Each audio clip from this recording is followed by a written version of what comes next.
Okay, it's time to get cracking. It's Friday. We're here in the Nutmeg Tavern.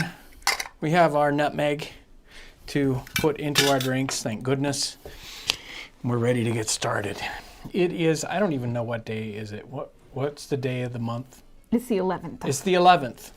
It's the 11th, and we thought, since the 15th was coming up, that we would talk about taxes, everyone's favorite topic. Woo! Woo! Before we get to that topic, though, at the end of this live stream, whenever that happens, I'm going to play an interview. So I had Justine and Ron from the Early American and from the Frontier Patriot channel here in the Nutmeg Tavern a couple of days ago. Now, it wasn't Friday, and, I didn't warn anybody ahead of time about that, so I didn't want to go live, but I did record a little interview with them, Justine and Ron, here in the Nutmeg Tavern. I will play that interview at the end of this live stream, so if you're interested in that, make sure to hang on for that interview. It'll be fun, and it was great to interact with them, and they were here for a couple of days, so it was really great. Now, to the topic at hand. Thank you for all those folks chiming in from all over the place. I don't see a lot of Europeans in here. Maybe they don't have taxes over there, so they don't know how to relate to that. But anyway, we're going to be talking about taxes and the craziness of them, and we can really relate today to having to deal with taxes, how it comes up. Even if you don't pay taxes, you have to hear about it in the news or all that good stuff. And even if we don't pay income taxes, you're paying taxes all over the place, right? Sales taxes and excise tax and blah, blah, blah, blah, right? Taxes. Who cares about taxes today? What was happening about taxes in the 18th century is very obviously a complex topic, and one that has a lot of vitriol around it in the time period.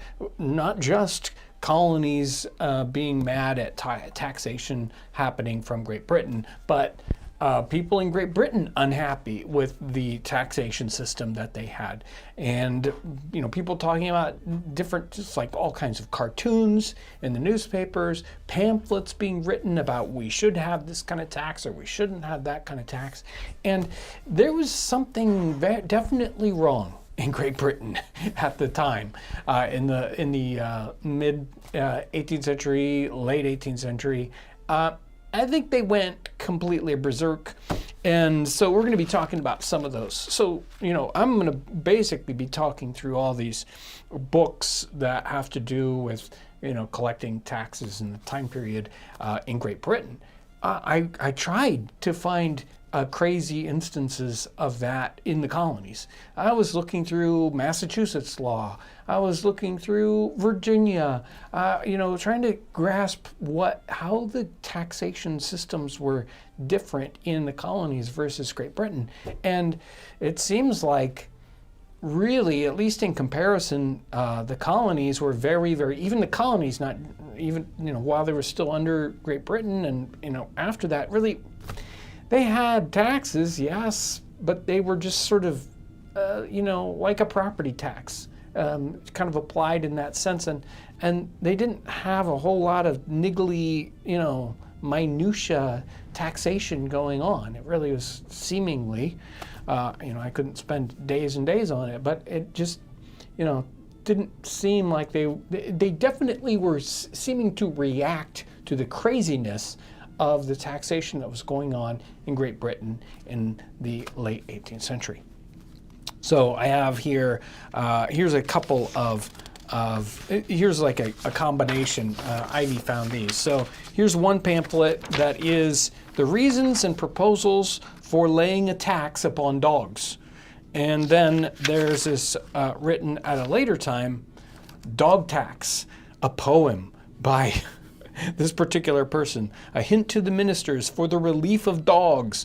So here's somebody like, apparently they did have a dog tax, after a while, and somebody was writing a whole book, a whole pamphlet that was a giant poem about taxes on dogs. I do love that they're like, well, I have something to say, and I think I'm going to do it in poem form. I'm in a poem. There's even a little picture of a dog here on the frontispiece of that. No, I'm not going to read to you the entire dog poem pamphlet. No, I'm not going to do it. I read a little bit of it, and I was like, I don't know. In America, though, I thought I would, relate this kind of early on. One of the kind of tax things that popped into my head was remembering what happens to Martha Ballard's husband. So Martha Ballard was a midwife in Maine in the late 18th century. She wrote out this diary, and they have it. And there's been a book about it called Midwife's Tale, and you can find more information about it online. Martha Ballard writes about her husband being imprisoned at some point, let's see, 1804. This is when he is old, and let's see, he was born in 1725. So that means he's very old at this point. And he's sentenced to jail because he was the local tax collector, and he was supposed to collect a certain amount in taxes. He was unable to do that, and so he was jailed until he could come up with the difference between what he collected and what people owed. And I'm not sure exactly the system. He may have sort of contracted to be the tax collector or whatever, and he was on the line for those obligations, and of course he couldn't get everybody to pay their taxes, and so therefore he went to jail for it. Now the kind of jail he was in wasn't super strict. He was let out during the day so he could still earn money and do a job at like 80 years old. But regardless, he was a tax collector, and he got in trouble for it. So I found this great book. Let me see if I can find yes. It's most of what I've got here, sort of, because I thought it really encapsulated. We got basically like 30 links, all these kind of documents about taxation, modern people's take on it, 18th century takes on it. But I found this one book, and I think it really sums up what the craziness. And it's Robertson's British Tax Tables, and it was taxes, all the taxes which affect every description of men, both in England and in Scotland, together with useful regulations of the cities. And this was in 1792. 92, I think. Yeah. It's hard to read those in Roman numerals. They're a little fuzzy there. It's like, is that an I or is that a whatever? Anyway. Well, and from someone who's looking back on history, for us, there is a bright spot to the taxes in the sense that people are writing a lot of minutia down. Right. Which is great because we love to see minutia. Right. And sometimes you just, it just flows by people day to day and they don't record it. But not when taxes are concerned. Yeah, right. It's all about the minutia. Right. And in the minutia, we can back up and see the bigger picture. Especially if, we don't want to look at one piece of minutia and then judge everything by it. But if you look at lots and lots of it, you can sort of get a sense of what's going on. So here's just the table of contents that will help us. I didn't print out the whole book. It might seem like it, but here's just the table of contents. Auctions and auctioneers, so taxes that specifically relate to them. Attorneys' certificates and duties, administration of letters, apprentices, almanacs, brewers, bills of exchange, beer and ale, bricks and tiles, bonds, coachmakers, candles, cacao nuts, or cacao, or maybe it's just coca, I don't know exactly, like chocolate basically, coffee, cider, perry, coaches, cards and dice, carts and drays, chimney sweeps, courts of conscience, I don't know what they're talking about there, dogs, let's see, excise, fish, preservation of, glass, gloves, horses, hides, hops, hats. These are the different. It's like, oh, there's different taxation on hats than there are on horses. So it's like, it's like, even though they both start with H, totally different. Newspapers, malt, promissory notes, perfume, printed goods, and it just runs the gamut of all these tiny little things. Like, soap and starch is different than. It's like, we have. It's like, okay, you got a sales tax. Now, of course, we have these, and they talked about them sort of direct taxes and indirect taxes. So we have direct taxes where we will pay them, and then an indirect tax where the maker is paying that tax ahead of time, and it's kind of built into the price, and we don't kind of realize a tax is there. We pump gas in our tank, and it doesn't have sales tax as a separate item. All those taxes are kind of hidden down inside of the product itself. That very thing is, of course, happening in the 18th century. So sometimes you'll have a tax that's indirect, it's paid beforehand, or it's direct or paid directly as you're purchasing the thing. So let me see if I can find.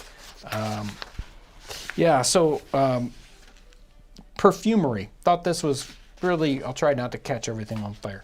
Perfumery. From and after 5th of July, 1876, the following new rules or duties are applied throughout Great Britain upon every packet, bottle, box, phial, or other enclosure containing any powders,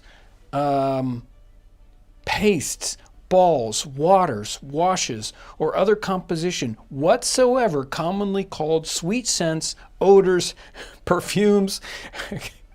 It's like you're going to try to get around the tax. Oh, that isn't a perfume, right? That's something. Oh, we got that. We got you here.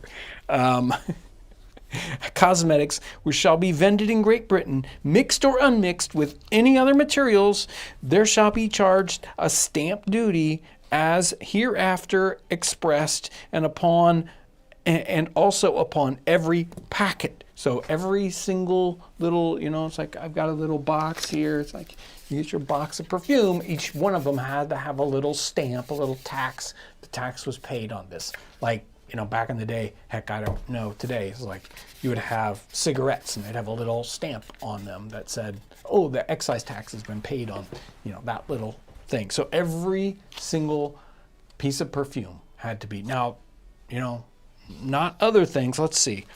Now, maybe so soap isn't in here, right? But later on, we'll find soap in a other section. Undoubtedly, probably at a different rate. Let me see. Now we do see things taxed and some things exempt because they are considered necessities. And it does kind of feel here in Britain in this time period that there is that feel to it, that they are targeting things that are luxuries more with the taxing. Yes, it definitely seems. Now, there's some, and then there are other ones that it almost seems opposite to that. Maybe not. So they're definitely kind of thinking we need progressive taxes, i.e. you pay more, rich people pay a bigger percentage, right? So that's a progressive tax versus a regressive tax, which would actually tax poor people more than it would rich people. And it seems like they're trying to have a progressive tax here, just taxing extra things that people don't really need in their lives. No, probably in the 18th century, perfume is an essential. well, that's true. So, talking about how, do you want to bring up the window tax to show the consequences? Yeah, there were two examples that relate to that, and one is the window tax, and somewhere I have the pages on window taxes. It's not. You would think it would be in the. Yeah, here we go. So they had, I can't remember exactly when window taxes started. but they were around for a long time. Yeah, they were. So they decided that they would, when they wanted to tax properties and houses, and they said, well, what's the easiest way? What's the way that, without going crazy and trying to come up with the value of the house or whatever, how can we judge how much to charge this house or that house? And so they decided, let's go with windows. We'll just charge them by the window. So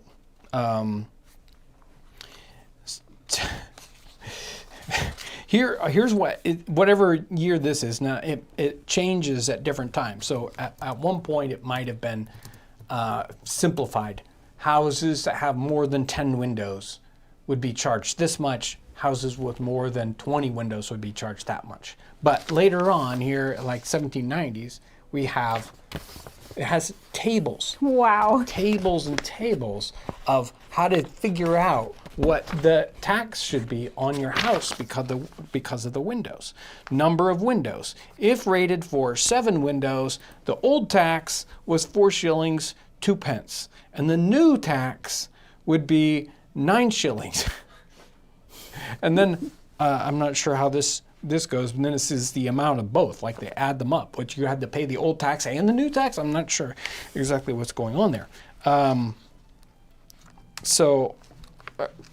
Now, there were a lot of these kind of books are full of tables because they know people can't necessarily do a formula very well. Their math might not be up for it. So instead, they would just give you the giant table. So there were some, like, basically books of math in the 18th century where they would, like, do the math for you. And no, you just look where you are up on the chart, so you didn't have to. Wasn't like today where it says, pay 14 cents for every $107, and you have to, put it in. But we have calculators. Right, we have calculators. Everywhere. They didn't, so it's just like, okay, if I have 69 windows now what is it, right? Which is exactly what happens here. I can't imagine who's got a house with 77 windows in it. I can. 115 windows, To give the time frame, the British window tax was introduced in 1696 and was repealed in 1851. Right.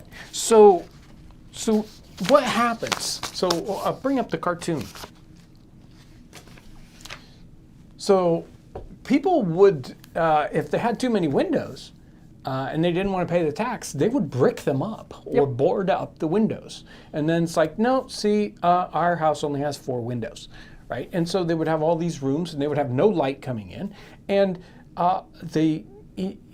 people were trying to get around the tax by basically turning their houses into dark boxes. And, that doesn't help anyone. It's not helpful.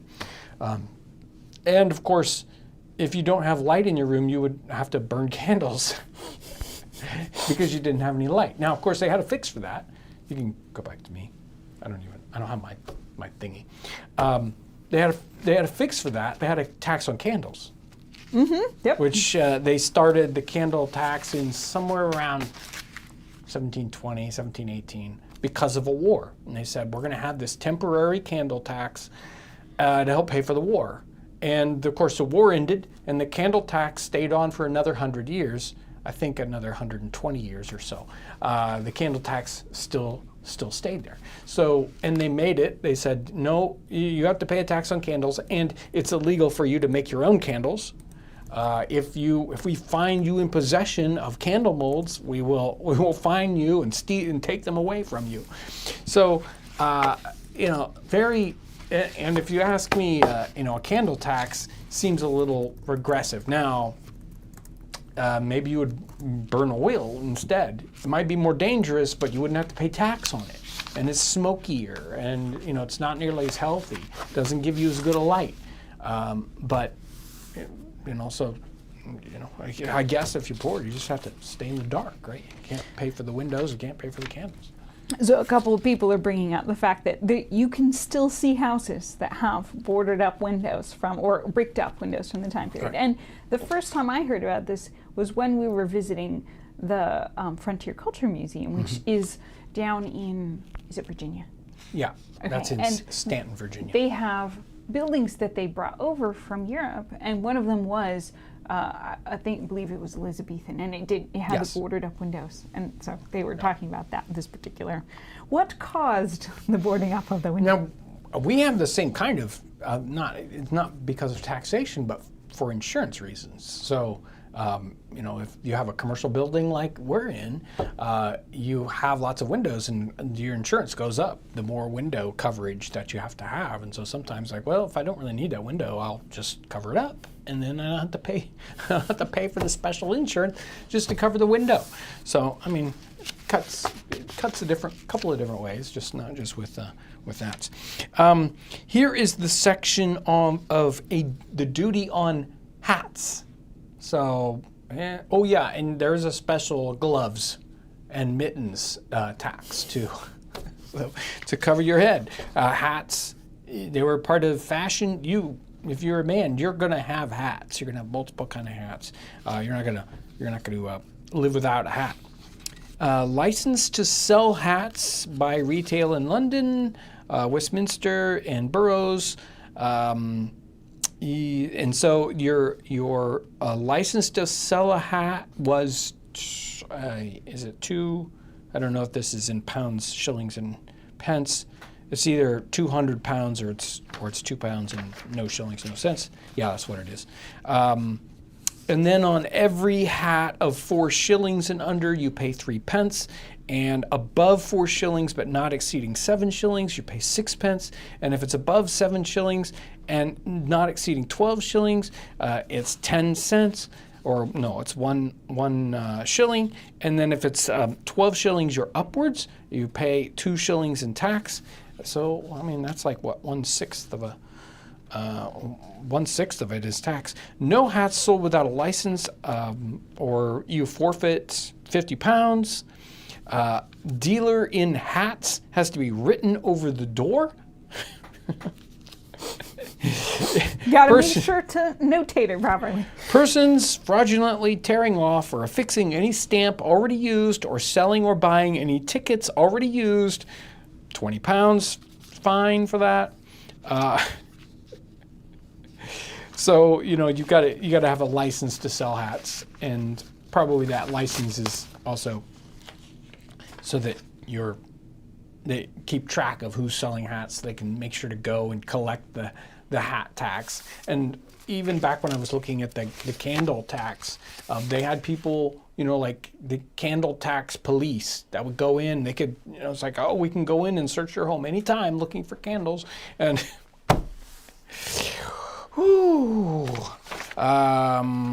they had let me see if I can find it.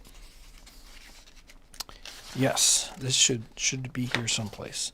So within the taxation on servants, so maids and butlers and cooks and what like that, there's a section that applies just to bachelors. So a husband and wife, if they have servants, okay, they're going to pay this kind of tax. But if you're a bachelor, you're going to pay extra.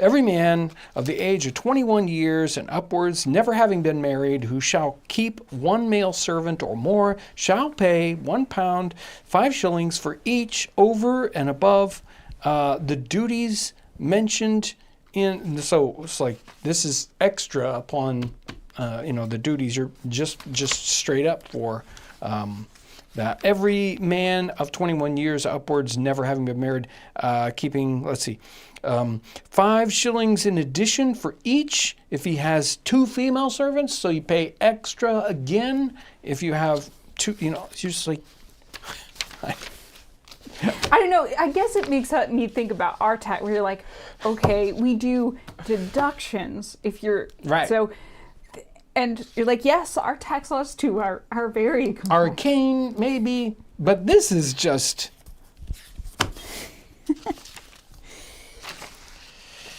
So are you going to tell them about the clock tax so that we can show that? Sure, yeah.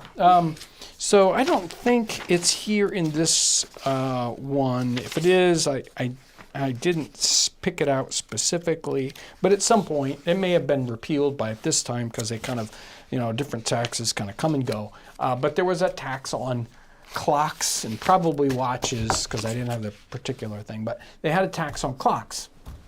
Because, again, it's one of those high-end products that only the rich are going to be able to afford, so therefore, we're going to tax them. Ha-ha. And so, give me that image. And here's a cartoon, and it's the hosier, the person who sells stockings, and he is saying, do I have to pay tax on these clocks? And they are clocked stockings. And they would just call them clocks at the time. Sometimes just the clocking itself, which is that. So you can see on his stocking, it's got this special embroidery. That was called clocking, or you might just call clocked stockings clocks. And they're making fun of the person wondering. They just couldn't resist the pun. Yes. Then too, they just love their Exactly. pun. And who knows, the person they're collecting them might have said, yeah. Could be. We have special taxes, sin taxes, as it were, special taxes on alcohol and tobacco. They were doing exactly the same thing. They had specific laws here, sections set up for tobacco and snuff and other sort of categories here. Let's see. They just have a big chart here of if you sell more than, this 10,000 pounds of, whatever, what the individual rate was. And it's pretty small. I mean, here we're talking about, if you sell less than 20,000 pounds, it's only two pounds of, 2 pounds sterling. That's not a lot, not a great deal of money in comparison. Let's see. House taxes. Here's the taxes on brewers. And these, of course, were some of those indirect taxes. The brewers are having to pay a tax for if they sell 10 to 20,000 barrels, 10,000 barrels, they're paying particular duties there. And it could be also that whenever you've got that between this amount and that amount, you want to make sure you're right at the bottom edge of it. It's just like up to 5,000 gallons. Oh, I made 4,999 gallons. And that's it. I didn't make 5,000. No. They had taxes on receipts. I was very puzzled when I ran across that one. Right. Okay. For every piece of paper, parchment, etc., upon which shall be written, etc., any receipt, discharge, or acquaintance for money amounting to 2 pounds, then it would be 2 pounds and not 20 pounds. The amount of tax would be 2 pence. If it was between 20 and 30, 4 pence. 50 pounds and upwards, 6 pence. To be paid by the person by whom such receipts shall be required. Now, who's administering that? Who's paying attention? Who's going around? Like, oh, you wrote his receipt, It's like, I'm not sure. I mean, boy, you wouldn't want to go to, the store today. The receipts are shooting out everywhere. You get 20, it's like, I got to pay a tax on that. No. There are some exemptions here just to make it more complicated. In all salaries, pensions, debts, and other sums payable from the crown, the duty shall be paid by the person giving such receipts. Blah, blah, blah. So there you go. And then, great, there's a whole new regulations respecting receipts. No, thank you.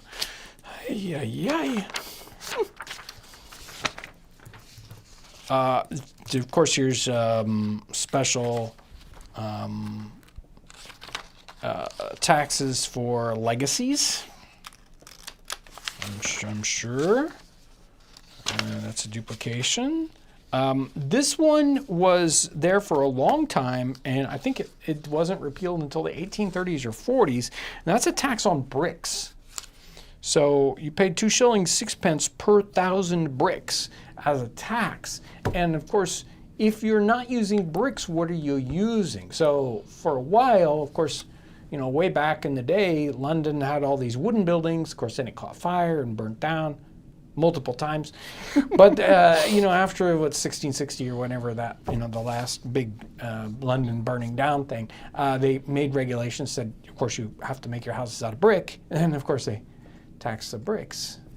But they would still replace some of the bricks with like timber because, you had to pay extra tax on every brick you used. And that, of course, would just the same way with the idea of the windows. Of course, you don't want to brick up your windows. You want to board them up because right. you have to pay for the brick. Well, I saved 20 pounds and then I lost 20 pounds because I had to pay the tax on the bricks. Anyway, those kinds of, it turns out that all these kinds of taxes are sort of suppressing trade. People aren't going to build giant factories out of brick if you're charging for, a whole bunch of, things on brick. Here's the candles. Candles of tallow or other candles, or any other candles whatsoever, excepting wax and spermaceti candles. 1 penny, halfpenny per pound. Candles of wax or spermaceti, or which usually sold either for wax or spermaceti candles, notwithstanding the mixture of any other ingredients, 3 pence, halfpenny per pound. Note, small rushlights only once dipped or drawn through grease or kitchen stuff, and not at all through tallow melted or refined, and so made by persons of their own private use, are free of duty. But only if you go through the oil once. Don't you even think you're... If you try to get more, you can go real slow. It's just like, you twice dipped that, didn't you? Yes. No, I swear. I didn't. I just once. It just went through once.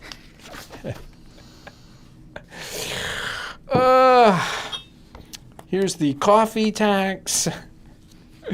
Coffee roasted. Coffee to be roasted at roasting houses provided by the commissioners, which any person may send with a permit, coffee berries to be roasted, none to be elsewhere roasted. It's hard to read it because the printing isn't very good. By dealers where such a roasting house, 3 pence per pound, something. Special taxes on cider and perry. Sold by retail, you got to pay 7 pence per hogshead. I'm sure there's probably all the fine print there. If it's mixed, you probably pay a different rate. If it's watered down, maybe you don't have to pay as much. Glass, the following duties were granted for French glass. So you're going to pay extra for French glass instead of English window glass. Of course, when you have all these strange taxes, you have to have people to, the police to. Right, the tax enforcers, right. Of Yeah, course. you gotta have tax enforcers for all these different little things, of course, and then the enforcement of it can cost as much as, of course, the tax is collecting, and we have all these. I thought this was great. The duties on quack medicines. That is hilarious. So there now, did I? This doesn't have the chart. One of the other ones where they were talking about the tax on quack medicines, they actually had a chart and the names of all the medicines and how much those particular ones would be taxed. So Ward's drops which is a famous one. They had, brown drops and white drops and all this good stuff. Daffy's Elixir is going to have a specific tax on it. Let's see. Upon, just like the perfume, upon every packet, box, bottle, phial, or other enclosure containing any drugs, oils, waters, essences, tinctures, powders, or other preparation or composition whatsoever to be used or applied, or to be used and applied externally or internally as medicines or medications to prevent the cure. You got to make sure that somebody's going to try to get through a loop. If get through a hole. We got to make sure that we think about them all as much as we can. The above duties not to extend to articles mentioned in the 2 books of rates referred to by Section 12.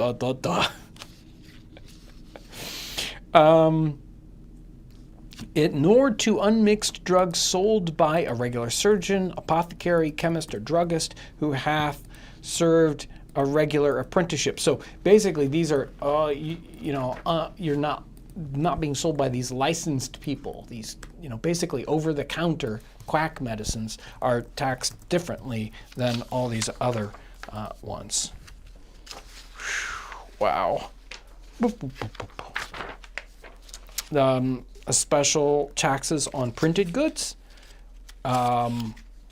paper, printed, painted, stained for hangings or other uses, duties payable by. This includes fabrics, calicos, muslins, linens, stuffs, silks, all these. Shoo. Here we go. So we had perfume, but we also have soap, hard cake or ball soap, 2 penny farthings per pound, soft soap, 1, I think it's 1 penny, 3 farthings per pound. And that's on, special one on starch, on sort of made liquors, on verjuice and vinegar. Here's our dog tax. Or no, this is just regulations dealing with dogs. You're not supposed to steal dogs, basically. It says so right here. Don't do that. Don't steal dogs. They didn't think that. They had the duties on stamps, and that is the sort of any kind of legal document. Wills and parish indentures, bills of lading, passports, bail bonds, registries, all these like depositions, any kind of official paperwork. Now that's got to be on special stamped paper, and you're going to pay for that, or else it's not legal. Okay, so I have a couple questions. So, did you run across, during all of this tax, did you run across any income tax? I think it was more, you were, not that I saw it. Now, I take that back. I believe that someone was referring to on the continent, say like in the Netherlands or in Germany, there were specific income taxes. And this person was kind of, it was a pamphlet sort of talking about, hey, maybe we should reform our taxes. They do it this way, this place. And they were mentioning that happening, not in Great Britain or in colonial America, but it was happening in Europe at some time in the 18th century. There you go, perfect. Have you run across firearms being taxed, since there's such a staple, especially in the frontier? No, I did not see that in here. Somebody was wondering what the taxes were used for. I mean, it didn't, I did not run across anything where it was, some of our taxes are specifically this tax is meant to go to this specific thing, but I didn't run across anything about that specifically. In the regulations, in the laws of either Virginia or Massachusetts that I was looking in, there was a section that talked about the, basically the accountant for the government at the time keeping the funds within their right account. So this tax was collected for this purpose, and they couldn't just toss that all into the main fund and pick and pay out of it and have those funds kind of just be mishmash in pooled. Basically, it was no, that tax was collected for this thing and it has to be used for that thing. So, any nutmeg tax? Do you run across any? I'm surprised that I didn't see it, and there may be in spices, but I didn't recall off the top of my head that I saw that. I'm not saying that it isn't there. Sounds like the kind of thing they would tax, doesn't it? Yes, it does. That does sound like a. I don't know how you fix a tax stamp to a, see, that's. It wouldn't really stay. Maybe they do like a wax that kind of wrapped itself around. That's right. Somebody was wondering if you had a sense of the Whiskey Rebellion. They were interested in it because they were interested in some of these like lesser known events Right. that can happen Yeah. and have been very important at the time period, but they just aren't. Right. Well, I mean, Remembered the as taxi rebellion should still be, important to us.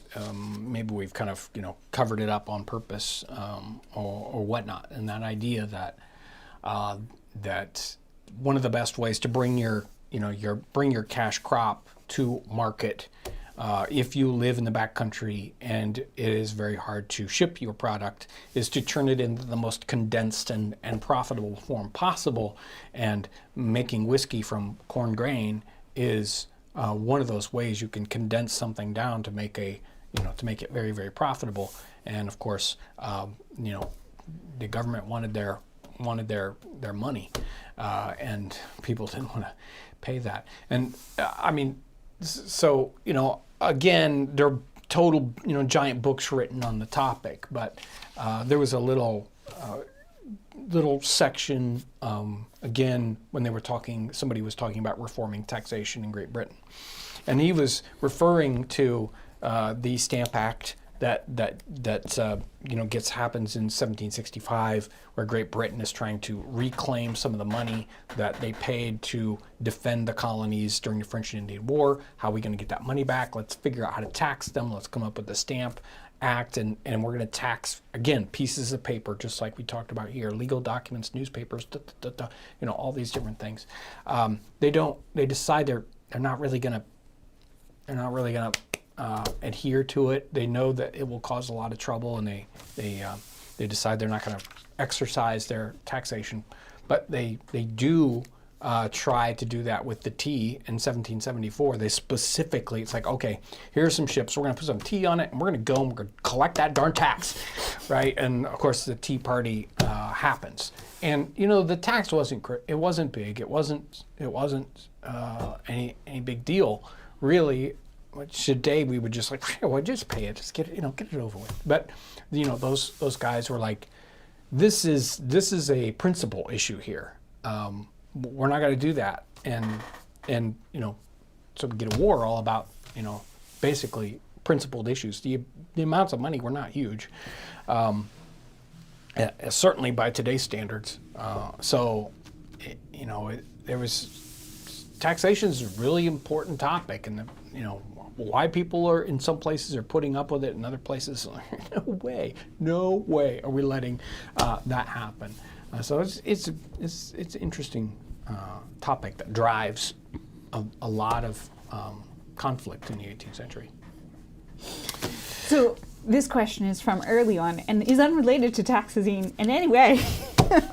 They were wondering what the fishing line was made from before we'd had plastics and monofilament and everything. Excuse me. So they might use for like leaders and short sections before the line proper. You could use horsehair, braided horsehair. So it's less obvious in the water than something like a white line. So they would use regular linen or hemp line and string, most likely for the regular line. Hemp and linen get stronger when they're wet. Some fibers actually get softer and they don't work well for fishing line, but hemp and linen will strengthen up. So you could have a short piece of horsehair and then just regular line after that. There you go. Okay. I think we're caught up mostly with questions. Okay. Every week I try to get to the brand new and renewing YouTube members plus Patreon. I don't have any brand new Patreon people, but here are the new and renewing YouTube members. S. Fournier, Macaroni King, we saw him earlier there in the chat. Mr. LZ Music, Mel in Arizona, Len Art, John Talley, Lazy Lay 671, Mark Raymond, John Hayes, Michelle Hine, I think, and then Jim. Those are the super brand new, thank you so much kind of folks. We do have, speaking of things like that, we got some new merch kind of items here. We've got a whole new set of mugs, and every single time they are crazy color changes and logos, and you never know what these folks are going to pick out for new cool mugs. So this is the Nutmeg Traders mug, and it's this color that's called Tropic Waters. Ocean Swirl. No, Tropical Waters, this one is called. It's very, I don't know, it's almost like a seafoam, but seafoam blue instead of seafoam It's green. a little, to me, it looks a little bit opalescent. I think Yeah. this one's very eye-catching. It's very eye-catching. There's that one.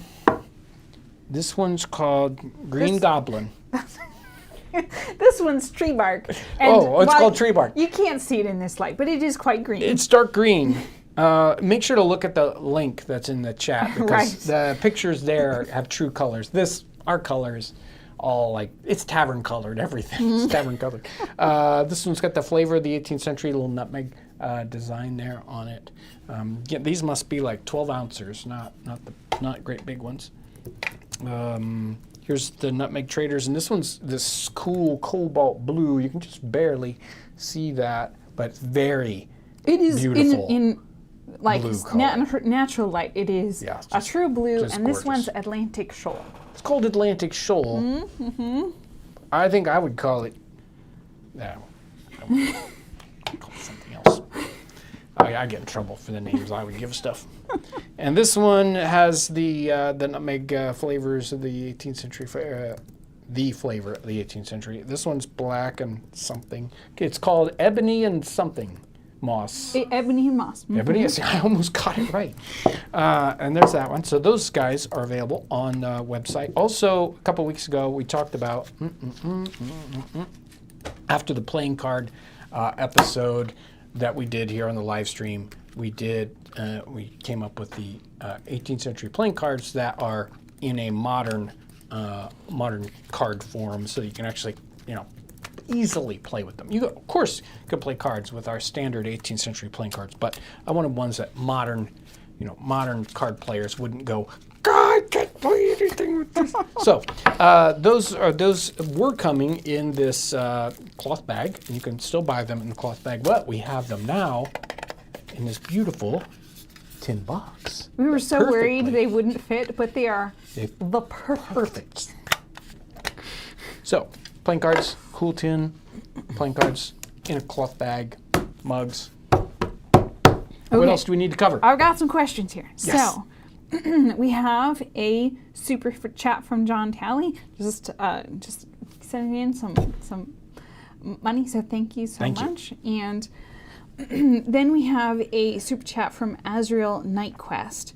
What inspired you to follow this path so devoutly? There are so many historical and historian channels. What inspired you to make your own and go in the style that you have? I couldn't tell you about style. Everyone's style is their style. I think that one of the most interesting things I find about people that hand throw pottery is you can tell that this person made this piece. It's just the way it is, right? It's like handwriting or fingerprints or whatever. And I created, it wasn't just me, but the people who have made this channel we've made it the way we've made it because that's the way I have no idea why why it shows up the way it does. Some of that change is geared by the audience, because it's like, well, I want to see this kind of content versus that kind of content. I don't want to see funny videos. I'd rather see serious ones, or whatever that is, right? Sometimes we override those signals that we get from the audience, and we say, no, this is the way I'm going to make content, whether you like it or not. But we did, like earlier on, we were doing funnier videos, and then you did like a just straight cooking video, and everyone loved it. Right. And you're like, okay, I guess I better listen. Right. And so, we took those cues, and I think it's just straight up a better way to communicate. That's all there is. But our time period. So yes. Why have I dipped into history? Why do we do history? Well, it was a business that my father started, and I have grown up in that. It's always been an interest of mine.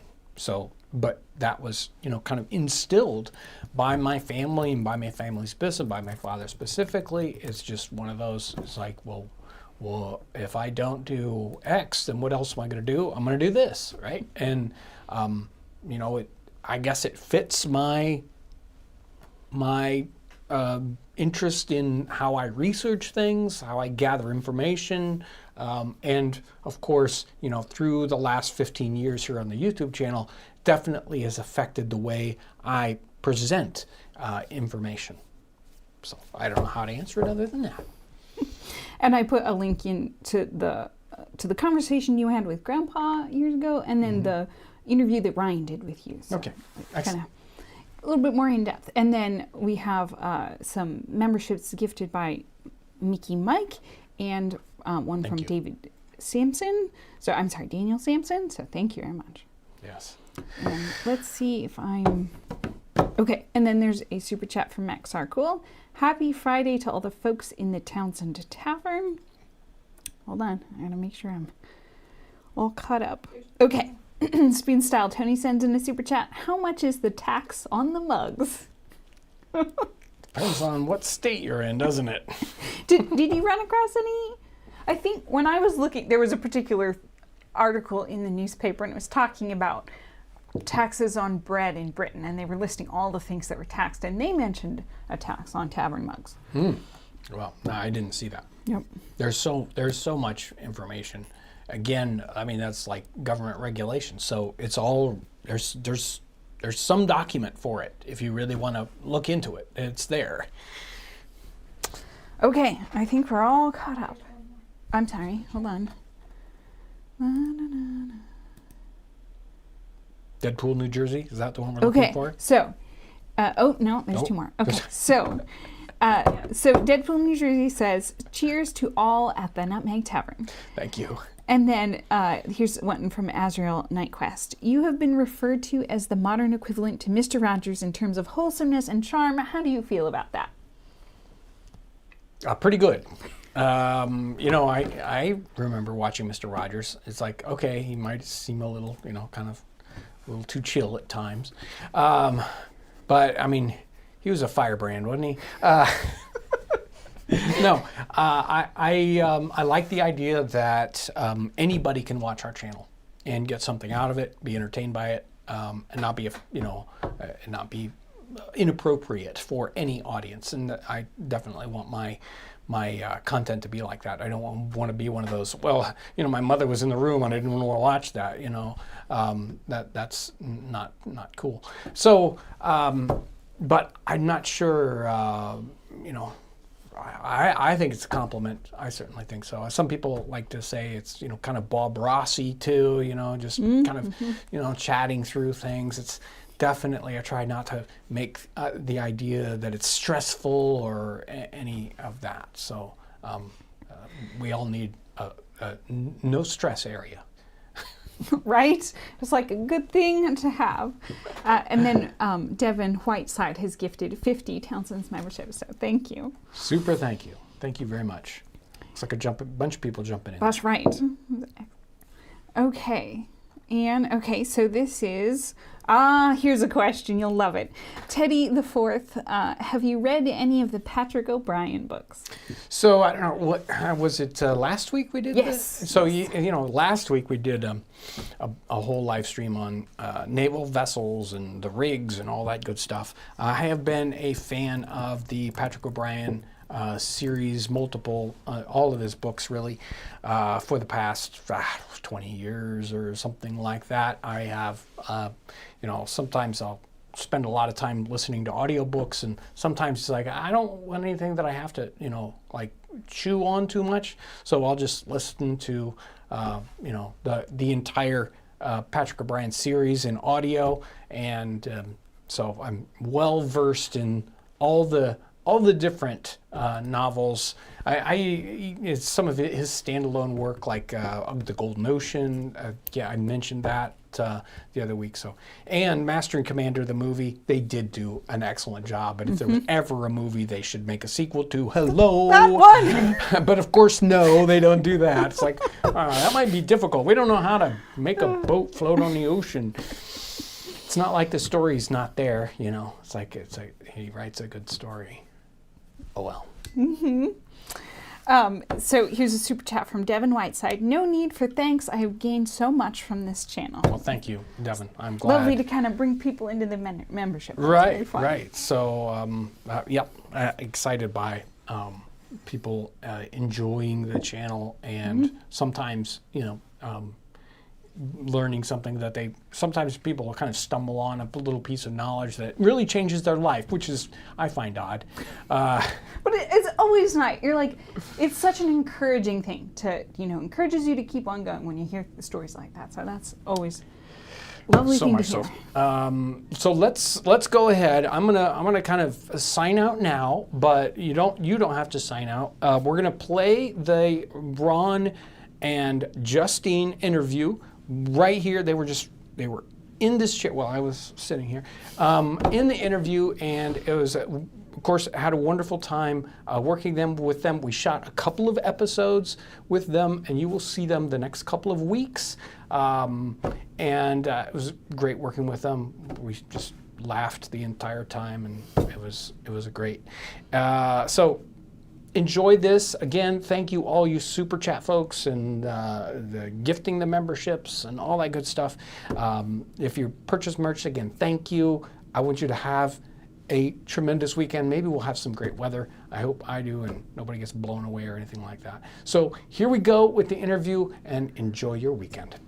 It's been a wonderful week with our guests, Ron and Justine from the Early American channel and Frontier Patriot, and I thought I would have them here in a quick interview for the live stream so that you guys would get to meet them. We'll ask some questions. Hopefully I will sort of, you know, mentally come up with all the questions that you have for Justine and Ron. Tell us a little bit about your channels, and why you started them. I started the Early American YouTube channel. Ron has and started the Frontier Patriot channel. So we focus on the federal period, about 1790 to 1830-ish is our cutoff. And we cook the food on Early American, and then we taste and review the food on Frontier Patriot, because that's what food's all about, is eating it. And we've had the channel for about 4 years. Yeah, I think 21 you started yours, or no, maybe it was 20 and we met in 21, so time flies. Yeah. Right. At least 3 years it's been going.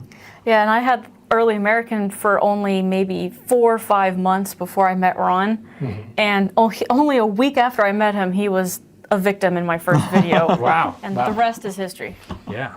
So your episodes are definitely different than how we do them. So describe what your kind of episodes are like. Mine, I'm a fly on the wall. That's how I do it. I don't normally talk people through what I do. I just wanted to picture it as in I'm a real person cooking in a kitchen, and naturally sometimes I talk to myself. You know, I need expert advice every once in a while. But normally I'm just sitting there cooking, looking out the window, and I wanted to capture that for people, and I also didn't want there to be a language barrier. Right. So I usually do not talk in my videos. It's just the organic, natural sounds of cooking, of the fire, of nature. What is your experience been like doing the channel? Just as a regular person, it's like what drove you to say I want to make this YouTube channel?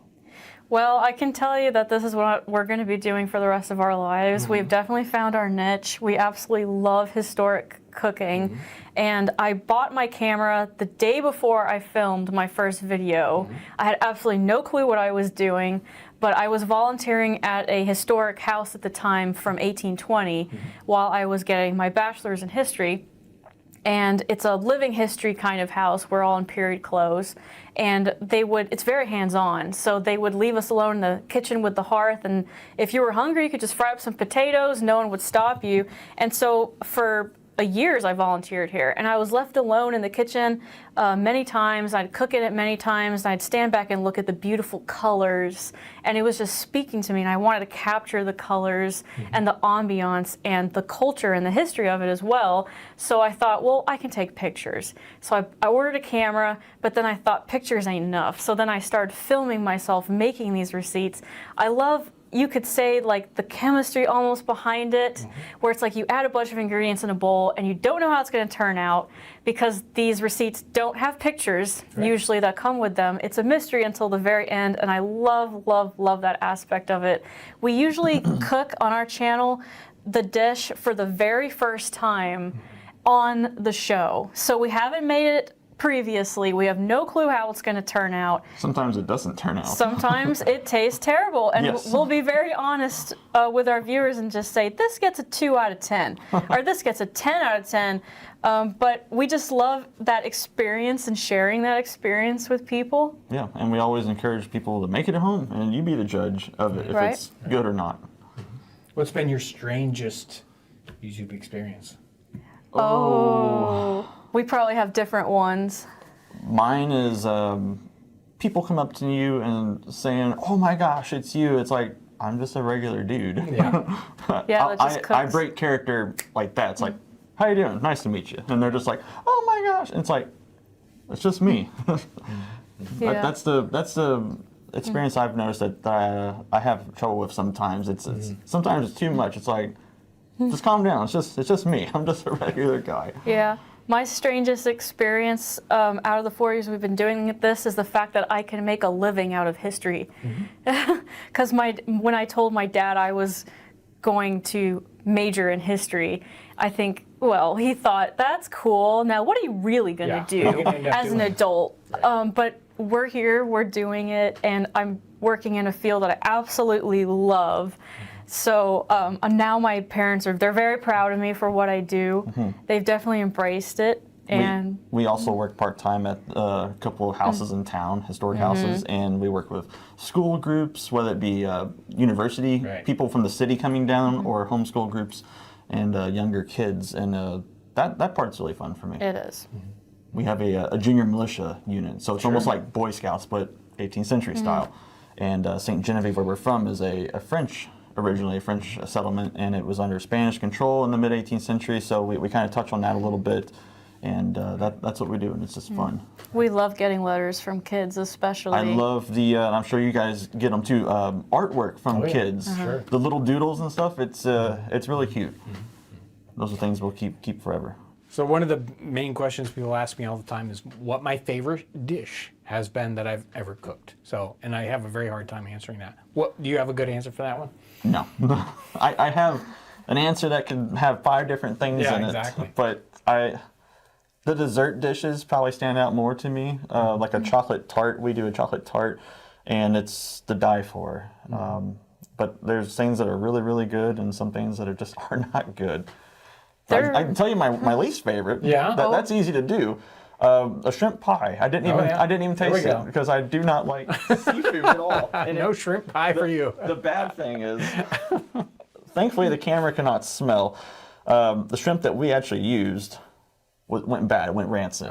So the whole time it's just the cabin just smells horrible. But we remade it off camera, and so when she tried it, she was eating the good It's a stuff. good one. But I still wouldn't try it. You know, funny that he said that was his least favorite. I'm actually going to say the shrimp pie was my favorite, the one that we remade. Right. Obviously. Because it took me by surprise how good it was. It was just butter, salt, he was just pepper. too chicken to eat it. Yes. He doesn't do seafood, so naturally he would say that. And you chop up the shrimp real small, and then you bake it in a golden flaky crust slowly, and it was the most buttery, delicious. But I love seafood, and I didn't expect it to taste good, so that was part of the fun.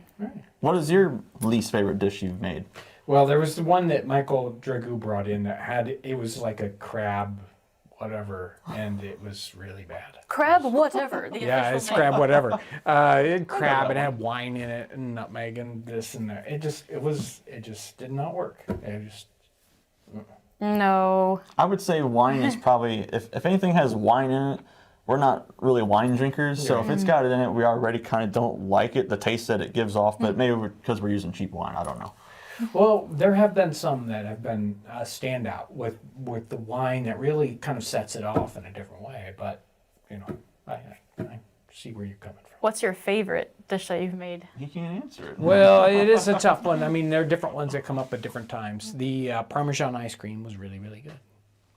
Probably because you didn't expect it to. Well, be and we good. didn't cook it either. That was actually done down at Conner Prairie, but they brought that one in, and that one is definitely one of those standouts that I remember. I imagine it was kind of salty. I've never had it before. Yeah, it's sweet and salty at the same time, and Okay. I'm a big Parmesan fan anyway, so it was a super, super good ice cream. You kind of have to keep an open mind with these historic receipts, and if you keep an open mind, you might be pleasantly surprised.